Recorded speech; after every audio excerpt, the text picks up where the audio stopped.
किस तरह हनुमान चालीसा लिखी गई आइए जानते हैं। उसके पीछे की वजह सिर्फ 0.1% लोग ही जानते होंगे।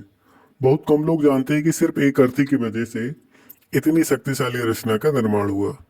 एक बार गोस्वामी तुलसीदास जी किसी स्थान से जा रहे थे। रास्ते में उन्होंने एक ब्राह्मण की अर्थी को देखा। उस अर्थी के सामने उनकी पत्नी बैठकर फूट फूट कर रो रही थी। तुलसीदास जी वहां से रुके और उस ब्राह्मण की पत्नी से दुख का कारण पूछा। तो उस दुखी महिला ने तुलसीदास जी को प्रणाम किया। तो तुरंत ही तुलसीदास जी के मुख से अनायास ही एक वाक्य निकल गया, आपका सुहाग सदा बना रहे। जबकि उनके पति तुरंत मृत हो गए थे। तो इस एक घटना से एक ऐसा चमत्कार हुआ जिसे देखकर सब स्तब्ध रह गए। ब्राह्मण फिर से जीवित हो गया। पूरा गांव उसे घेर कर खड़ा हो गया।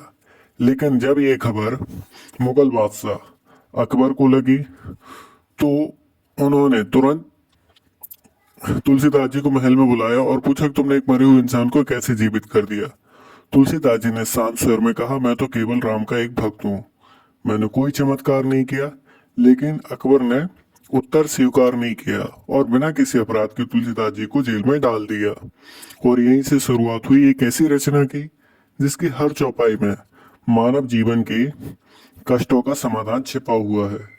जेल में रहते हुए तुलसीदास जी ने जेल में रहते हुए भी तुलसीदास जी ने प्रतिदिन एक चौपाई लिखी और लिखते गए।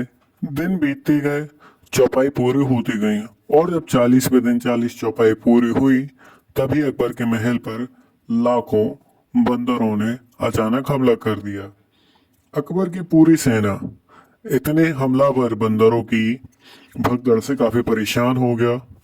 तब अकबर के दिमाग में ये बात आई कि ये कोई साधारण घटना नहीं घटी, ये कोई साक्षात या महापुरुष हैं। तो तुलसीदास जी को स्वयं हनुमान जी, पवन पुत्र हनुमान जी बचाने आए, एक बंदर का रूप लेके। धन्यवाद।